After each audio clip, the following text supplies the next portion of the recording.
사회적으로 아주 위축된 상태입니다. 아주 궁핍한 상태고 밑바닥까지 완전히 떨어진 상태에 처해 있습니다. 아주 좋은 환경에 있다가 무너지면 더합니다. 그래서 좋은 환경에서 갑자기 위험하고 가난하고 결핍된 상황에 처하게 된 사람을 뜻하는 말이 오늘 본문에 비천하다는 겁니다. 아주 매우 낮은 곳으로 끌려갔다 이렇게 됐다는 겁니다. 그래서 나는 비천하나이다 라는 이 말을 원어의 뜻이 낮아지다, 아주 가난하게 됐다, 아주 억압당했다 이런 뜻입니다. 이 사람들의 특징은 저항할 능력도 없고 어떤 외부의 힘이나 횡포에 맞설 어떤 능력도 가지고 있지 않습니다. 그래서 그들을 변호해 주거나 변호해 줄 사람도 또 그들의 편이 되어주는, 그래서 횡포를 막아줄 사람도 없이 사람들로부터 철저히 외면과 멸시를 받았습니다. 그런데 다윗은 이러한 자신의 처지에 있어서 하나님께 고백하면서 하나님께 간구하고 있습니다. 아주 크게 소리치면서 하나님만 의지합니다. 그래서 다윗은 이 사울의 칼을 피해서 굴을 전전하면서도 생명을 연장해야 되는 이런 처지에서 그는 자신의 억울함과 원통함을 하나님 앞에 풀어주시고 대적으로부터 자신을 구원해 주실 것을 간구하는데, 이 어느 정도 기도한 겁니까? 이게 기도가 그냥 쉼없이 하고 있는 겁니다. 미완료형으로 끝까지 하고 있습니다. 그러니까 이런 비참한 처지에 놓여 있을 때만 이런 기도를 드렸을까?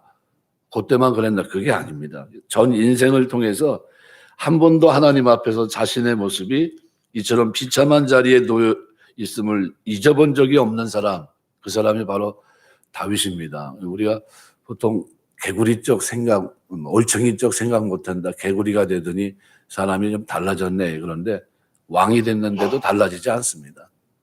그래서 결정적인 건 물론 죄를 졌기 때문이죠. 그런데 그 죄에 대한 고난이 얼마나 심했습니까? 고난을 이미 하나님이 용서를 받았거든요. 그런데도 다윗이 하나님 앞에 살아가는 동안 시편 119편 같은 데를 보면 고난당한 것이 내게 유익이라, 이로 내가 주의 율례를 배우게 되었나이다, 이렇게 고백하거든요. 이거 고난당하기 전에는 그릇 행하였으나 이제는 내가 주의 말씀을 순종하고 깨닫고 실천하는 사람이 됩니다. 그러니까 고난을 그 사람이 벗어나려고 하는 것보다는 오히려 그것을 하나님 앞에 이게 축복이구나. 하나님 백성들에게는 고난이 오히려 징계로 나에게 오히려 하나님 말씀을 배우고 그 말씀을 지켜 행할 수 있는 축복으로 그가 기억하는 겁니다. 그러니까 늘 하나님 앞에 이런 비천한 모습으로 구약 신약으로 보면 가난한 모습으로 하나님 앞에 엎드립니다. 하나님이 일으켜 주셔야 되는 가난, 마음의 심령의 가난함을 가지고 있었다는 거죠. 이것이 복의 모습이 아닌가. 인간의 근본은 창세기 3장 19절 말씀대로 너는 흙이니 흙으로 돌아갈지니라, 흙입니다. 그러니까 우리 세상에서의 어떤 신분, 어떤 경제적인 상황 또는 학식, 명예 뭐 이런 것으로 인해서 우리가 뭔가 그럴듯해 보여도, 근데 이거는 우리의 착각입니다. 하나님이 우리를 볼 때는 흙과 같이 우리는 미천한 존재입니다. 그래서 다윗은 시편 103편 14절 보면 이는 저가 우리의 체질을 아시며 우리가 진토임을 기억하심이로다. 흙으로 왔으니 흙으로 돌아갈 줄 안다는 거예요. 그래서 욥의 친구 빌닷은 욥기서 25장 6절에서 이렇게 말합니다. 벌레인 사람, 구더기인 인생이라고 이렇게 말합니다. 그러니까 인간은 그 출신이나 신분이나 능력이나 학식이나 명예가 어떠하든지 상관없이 하나님 앞에 흙입니다. 비천한 존재이고 하나님 도움 없이는, 은혜가 없이는 한순간도 살아갈 수 없는 존재라고 하는 것을 인식하고 살아야 된다는 거예요. 그런데 오늘 본문에 다윗이 바로 이 고난 속에서 그걸 알았어요. 아, 그렇구나. 인간은 아무것도 아니구나, 흙이구나. 굴 속에 들어가서 보니까 돌아보는 사람도 없고 아는 사람도 없고 죽으면 그냥 흙으로 돌아가는 비천한 존재인데, 그래서 그 하나님 앞에 자신의 처지를 아뢰면서 기도합니다. 호소하고 있어요. 그러니까 나의 부르짖음을 들으소서. 이 들은 건 그냥 단순히 뭐 이렇게 내 기도를 좀 들어주십시오, 제가 너무 억울합니다, 이 정도가 아닙니다.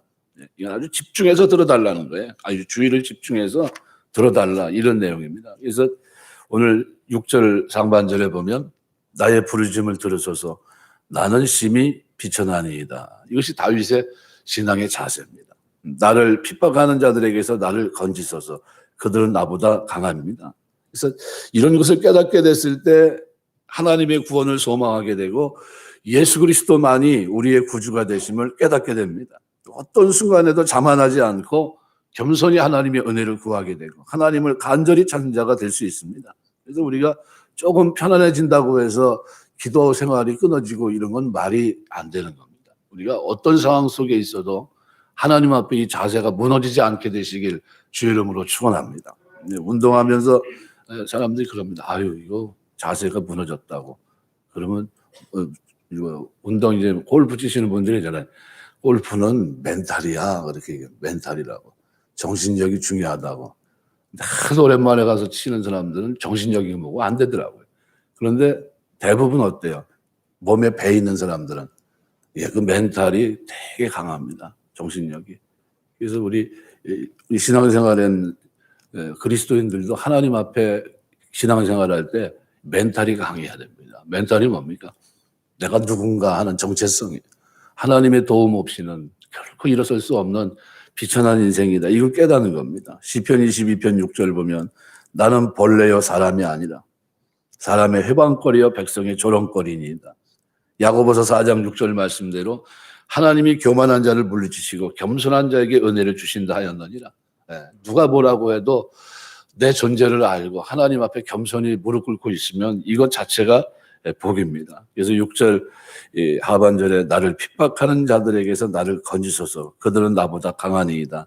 상반절과 대꾸를 이루지만 이 두 다 명령형 동사로 되어 있습니다.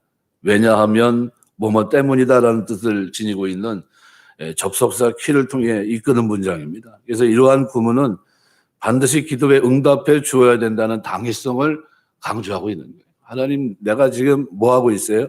하나님 앞에 기도하고 있다는 겁니다. 나의 부르짖음을 들으소서. 나는 심히 비천하니이다. 하나님이 도와주셔야 돼요. 나를 핍박하는 자들이 나를 건지소서. 그들은 나보다 강하니이다. 그러니까 저희는 나보다 강하다라는 나는 심히 비천하니이다라는 표현과 대조되는 표현입니다. 비천한 자신의 형편에 비해서 대적들은 그가 맞설 수 없는 큰 힘을 지니고 있다는 겁니다.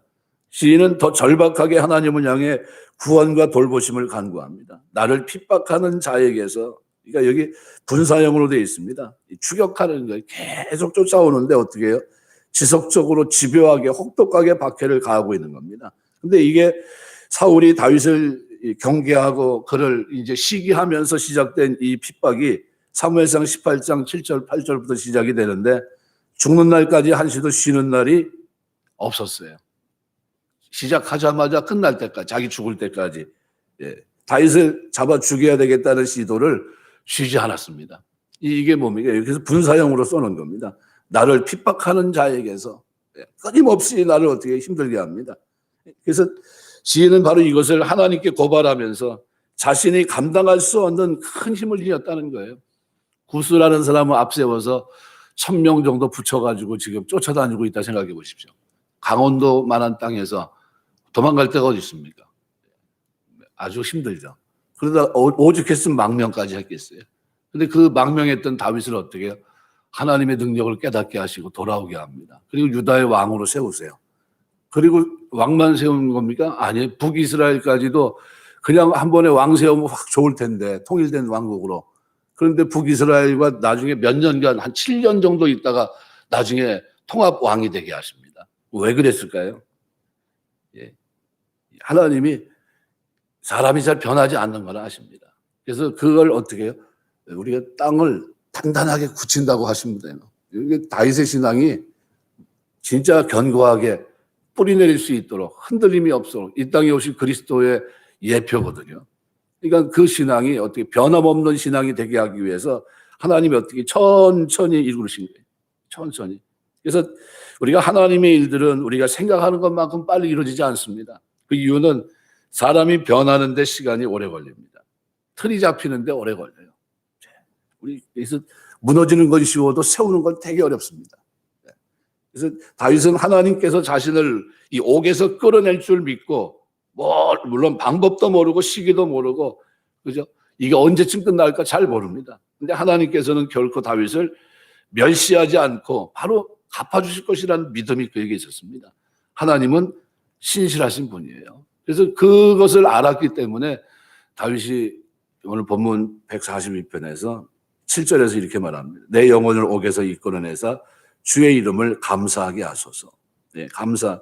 여기서 전치사가 들어가가지고 감사하다, 찬양하다라는 의미의 동사인데 전치사와 합치면 두 가지 의미로 봅니다. 목적의 의미로도 볼 수 있고 결과의 의미로도 볼 수 있습니다. 목적으로 보면 감사하도록 하기 위해서라는 뜻이 됩니다.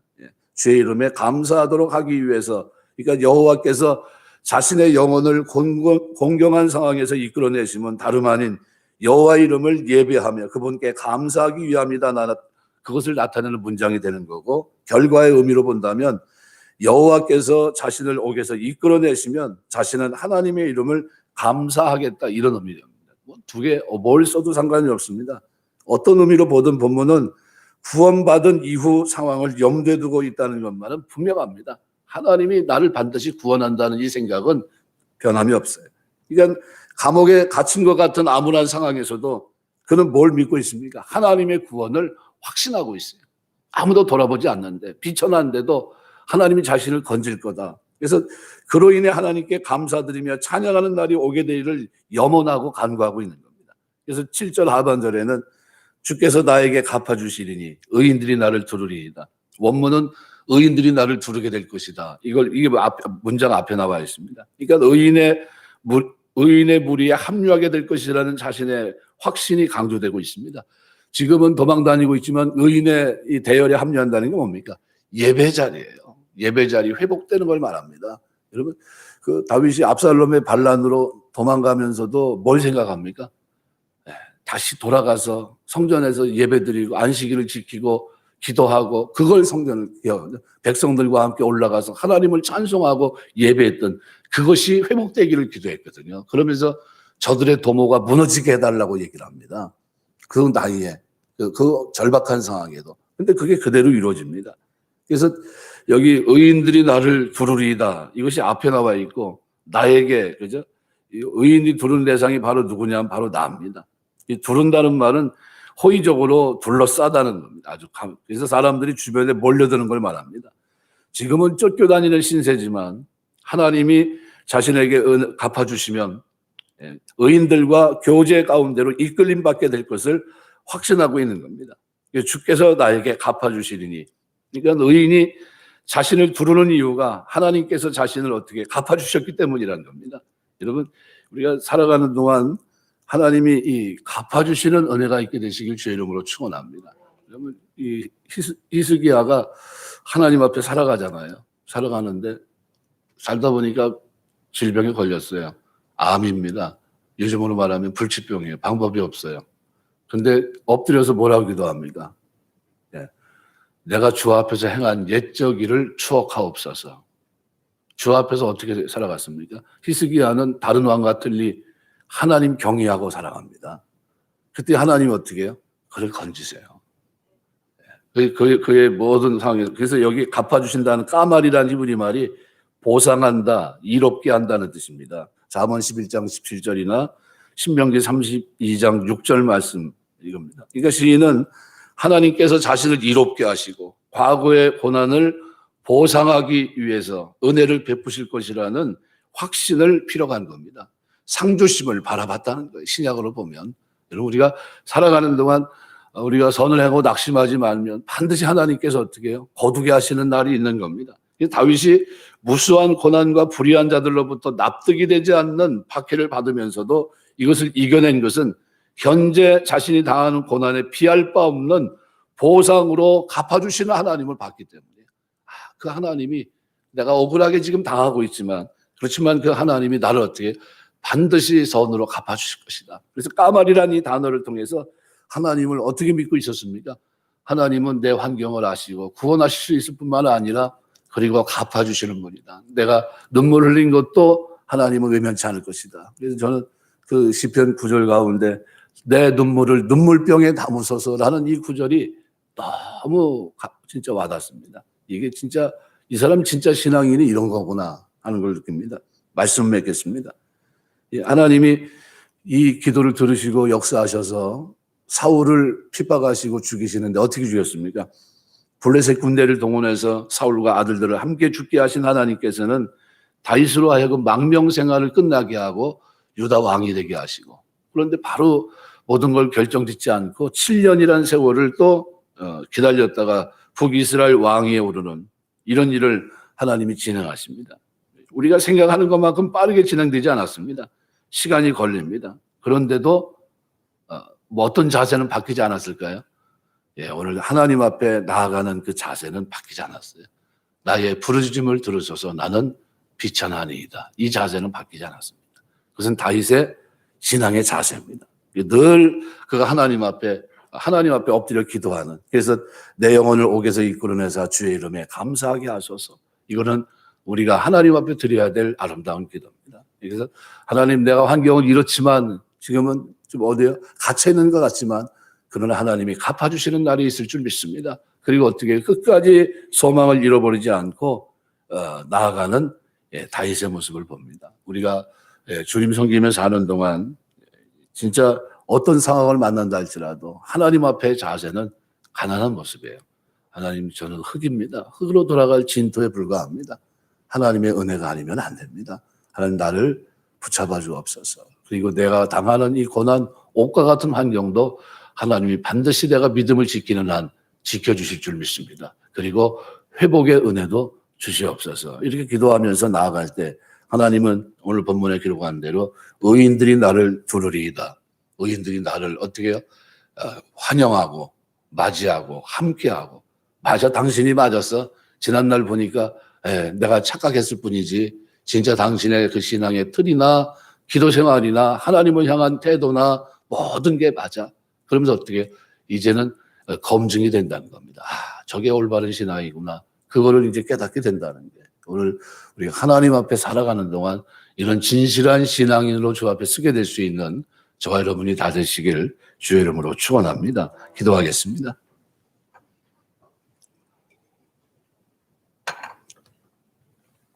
하나님 은혜 감사합니다. 다윗이 가지고 있었던 그 신앙의 자세가 오늘 우리에게 있기를 원합니다. 충만한 모습으로 내 삶에 자리매김할 수 있도록 도와주시고, 흔들림 없이 변함없이 어떤 상황을 만나도 아버지, 내가 주 앞에 행한 것을 추억하옵소서 기도했던 히스기야처럼 하나님 주 앞에 엎드릴 때마다 내 삶이 하나님 아버지 고난에서도 견디고 낙심하지 않고 끝까지 인내하며 기도했던 아버지 하나님, 이와 같은 아름다운 신앙의 모습이 자리할 수 있도록 붙들어 주시고, 하나님이 갚아주시는 후대하신 하나님의 은혜가 우리의 삶 속에, 우리의 생애 속에 충만하게 넘치게 하셔서 많은 간증거리 가지고 하나님 높이고 그 하나님께 감사하고 찬송하며 살아갈 수 있는 은혜와 복을 주시옵소서. 이 새벽에 주님 사랑하시는 귀한 종들을 보내주셨습니다. 기억하셔서 저들의 삶에 은혜 주시고 하나님이 후대하시고 갚아주시는 놀라운 축복 속에서 하나님 높이며 사는 귀한 종들이 다 될 수 있도록 하나님 축복해 주옵소서. 오늘 한 날도 주 앞에 맡깁니다. 생업을 향해, 직장을 향해 나아가는 걸음걸음마다 복되게 하시고 주 안에 형통하게 하시며 악한 일 일어나지 않도록 지켜주시고 좋은 일이 가득 차게 하시며 들려오는 소식마다 기쁨의 소식이 왕래할 수 있는 아름다운 한 날 될 수 있도록 주님 축복해 주시옵소서. 도와주심을 믿사옵고 감사하오며 예수님 이름으로 기도드리옵나이다. 아멘. 주기도문 하겠습니다. 하늘에 계신 우리 아버지, 이름이 거룩히 여김을 받으시오. 나라의 마옵심 뜻이 안 이루어진 것 같이 땅에서도 이루어지이다. 오늘날 우리에게 일용할 양식을 주옵시고 우리가 우리에게 죄 지은 자를 사하여 준 것 같이 우리 죄를 사하여 주옵시고 우리 시험에 들게 하지 마옵시며 다만 악에서 구하옵소서. 내게 나라와 권세와 영광이 아버지께 영원히 싸움나이다. 아멘.